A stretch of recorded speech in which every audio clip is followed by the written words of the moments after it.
Have you ever heard of corded quilting?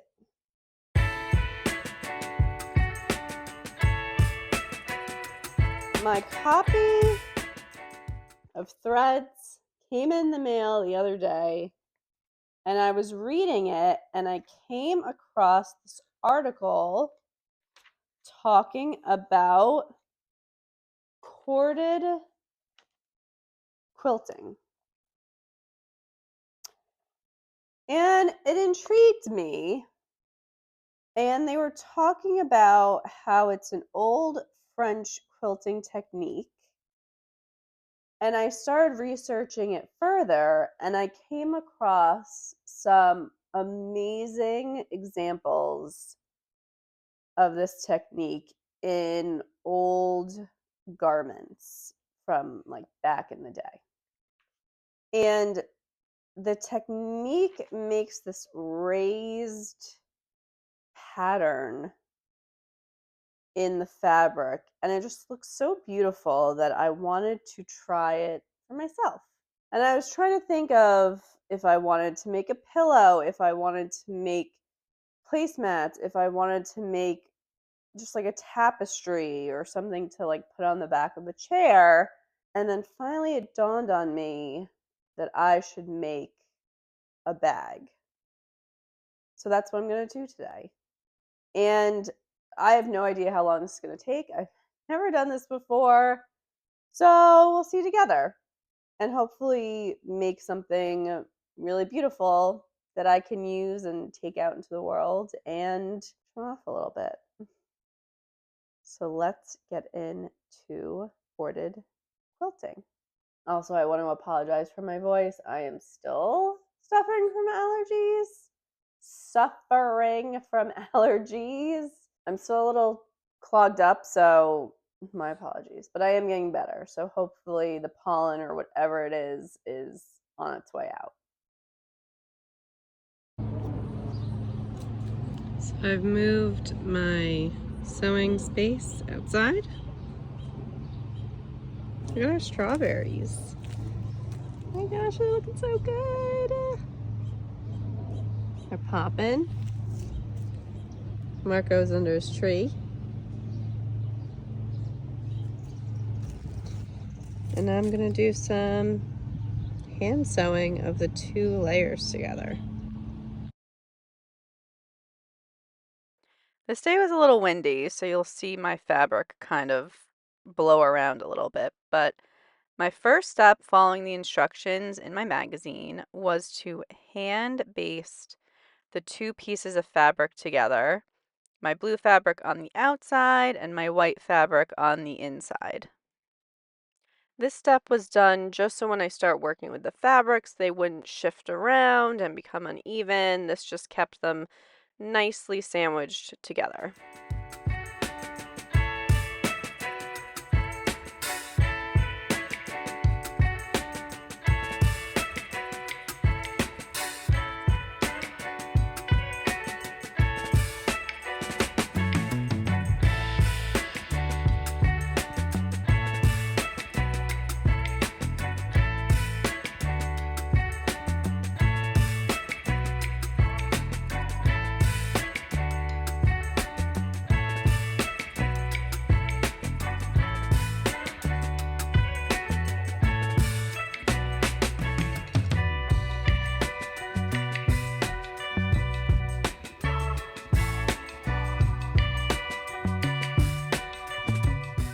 My next step was to draw my design that I was going to fill in with yarns. So I folded my fabric in half, and I decided since I was going to use pencil to draw my pattern on the inside, and that way on the outside you wouldn't see any leftover marks. I wanted my design to be centered, so I found the center of my fabric, and then I marked where I wanted my pattern to end. And then I just started free drawing some lines and then using my ruler to make sure they were about 1/4 inch apart. I drew inspiration from my design of older textiles and examples of this corded quilting that I saw online. So I wanted to do something with parallel lines and then an organic pattern like leaves on a vine.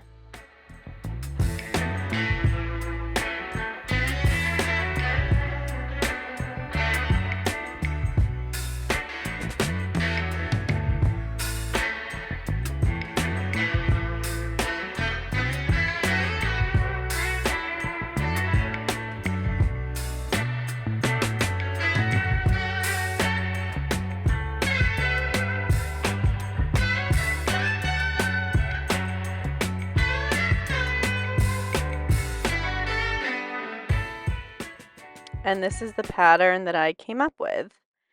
Instead of finishing that pattern to the right, I ended up just marking the top and the bottom because I knew once I sewed I would be able to use my guide to make it a 1/4 inch apart. I kind of wish I had drawn the lines because once I sewed it would have been a lot easier to follow the lines. So I'll just remember that for next time. So for the straight lines, I'm going to use my machine, but for the curvier, tighter lines like the leaf, I decided to hand sew that. So I want this neat little stitches to be on the blue side. So I looked up how to do a reverse back stitch, and that's what I'm doing on the white side. So when I turn it over, you see those neat little stitches on the blue side. So it was pretty simple to do. I just went forward and then knitted back to meet the previous stitch and did that all around the leaves.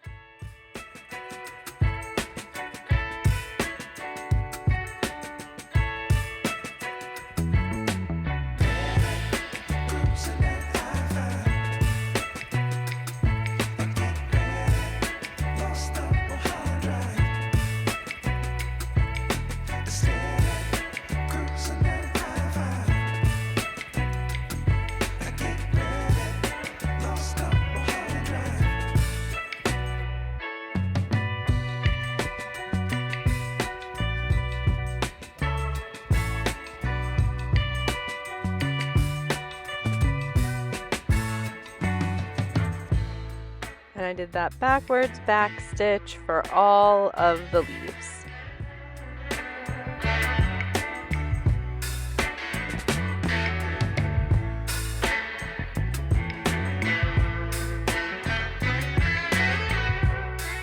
Next, I went over to my machine where I sewed those sets of squiggly lines on either side of the leaves and that vine piece connecting all the leaves in the middle.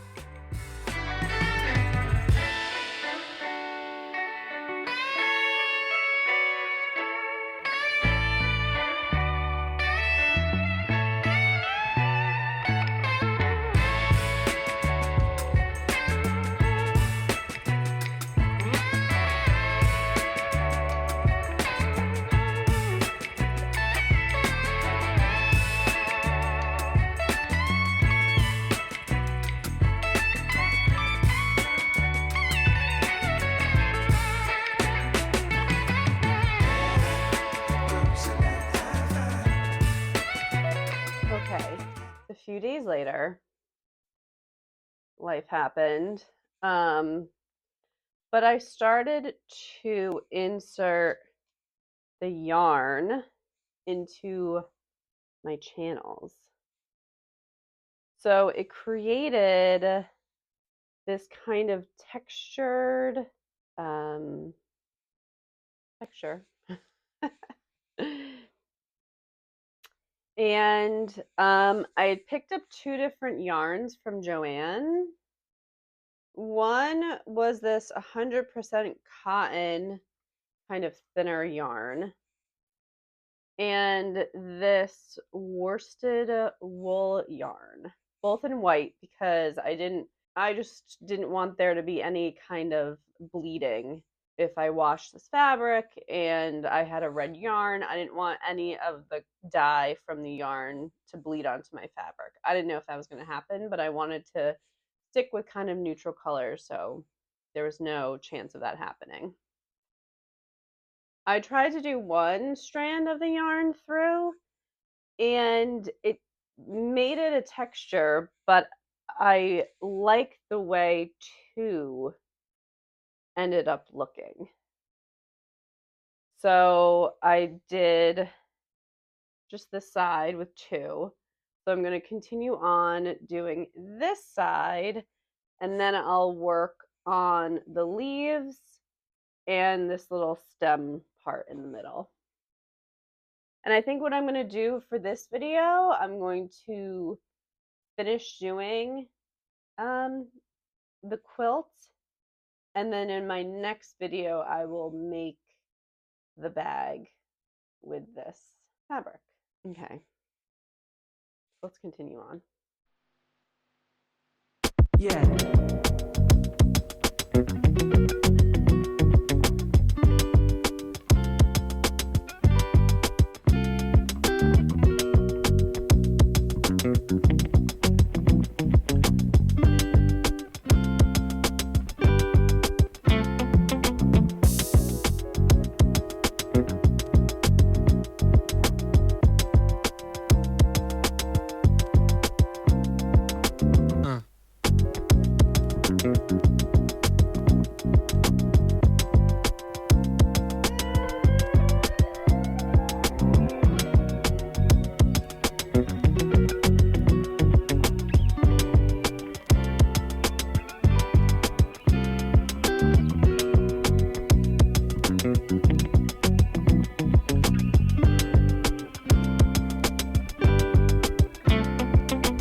No.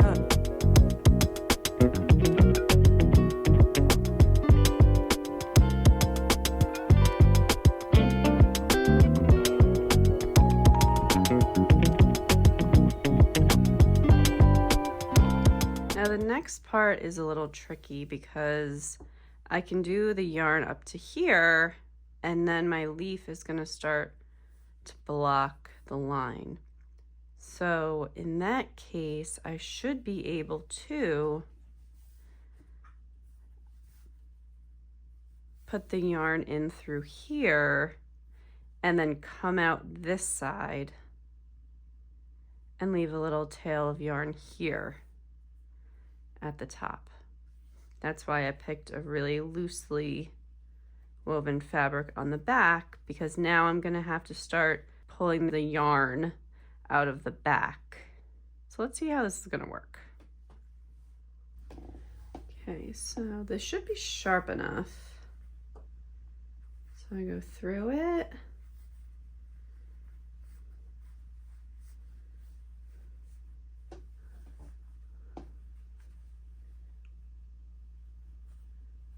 And then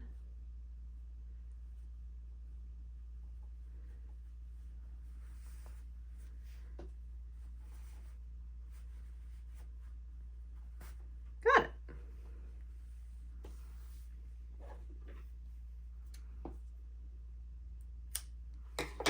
Okay. Now I should be able to, I think I'll try to squeeze around here with my two. And I think I can go the whole length from this leaf all the way to the end.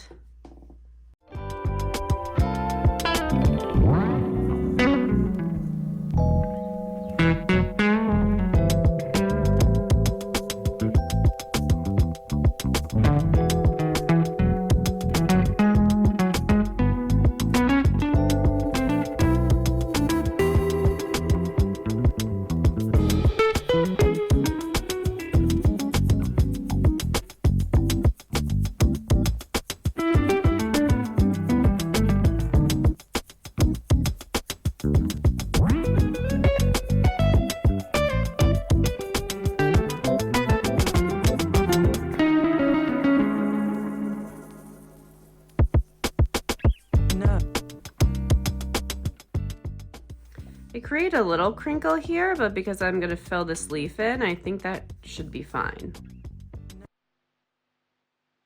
Yeah.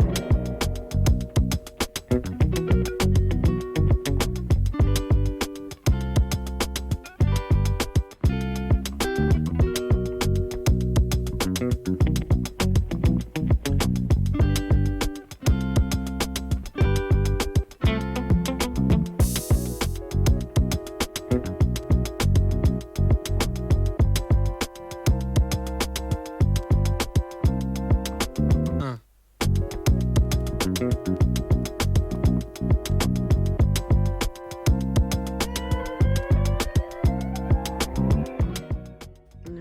here she is. I think she's looking so cute. I love this. I love this texture. Next up, I'm going to do this vine stem situation. And hopefully this curly part isn't too difficult, but we'll find out.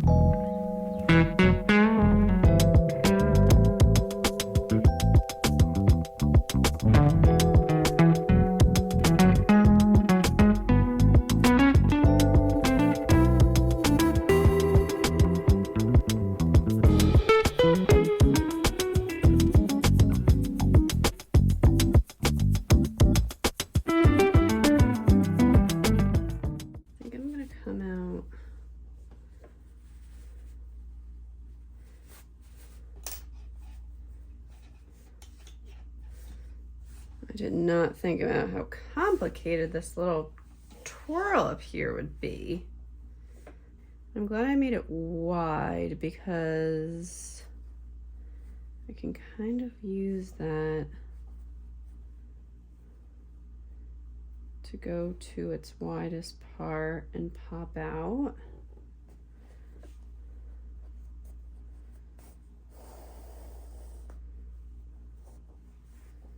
Okay, I'm going to go back in.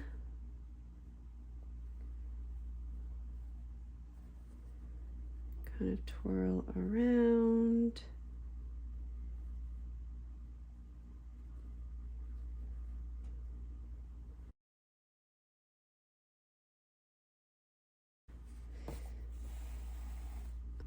And pop out here. Kind of proud of myself that I figured this out, to be honest with you. And then one more little in and to the end. I want to go all the way to the end, so right there.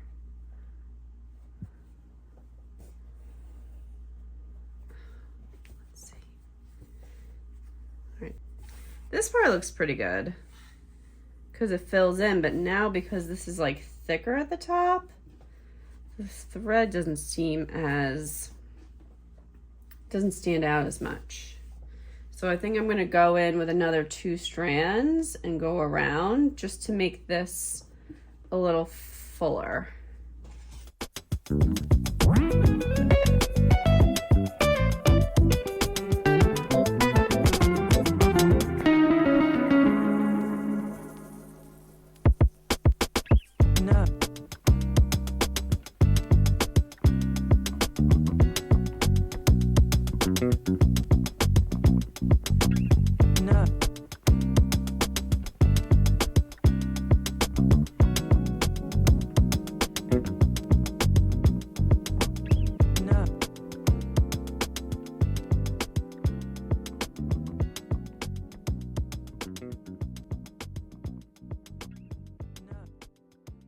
So this is done. Now all I have to do is fill in these leaves, and I'm gonna do it very similar to what I've been doing up here, popping into the fabric, filling and popping out. I'm gonna switch out my needles to my thinner, pointier one, because I think this will make it easier to go in through the fabric.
there it is.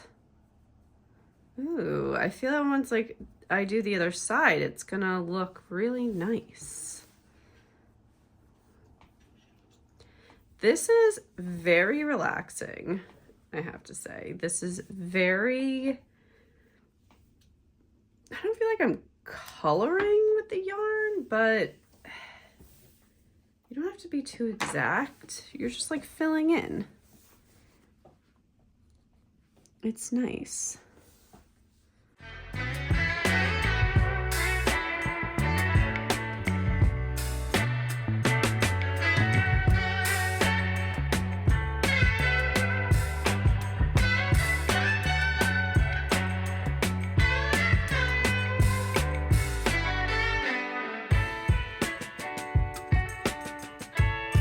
The front is filled out. Oh my gosh, that's so cute. Oh, this is so fun. All right, so 1, 2, 3, 4, 5, 6, 7 more leaves to go. All right, I think I'm just gonna zen out and finish this up.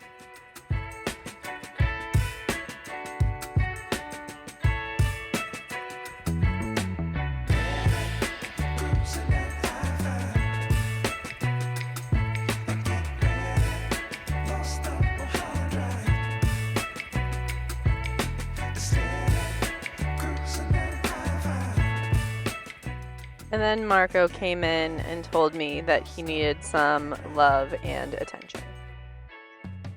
Perfect timing, because I was done. All right, she's done. I did not do a perfect job of keeping it in between the two fabrics, and some white yarn popped through. So I'm just gonna go and cut that.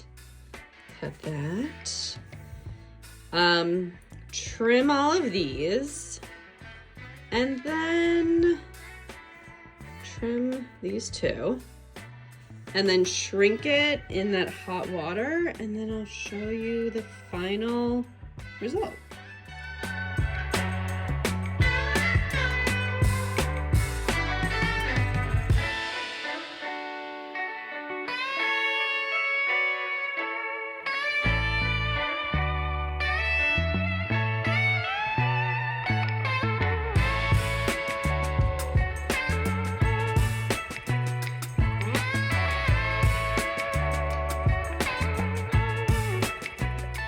I laid it flat to dry, and this is the result after it was dried and ironed. I really love the way this is looking, and I can't wait to turn it into a really unique tote bag. So tune in next week for that, and thanks so much for watching. I'll see you next time on another sewing adventure.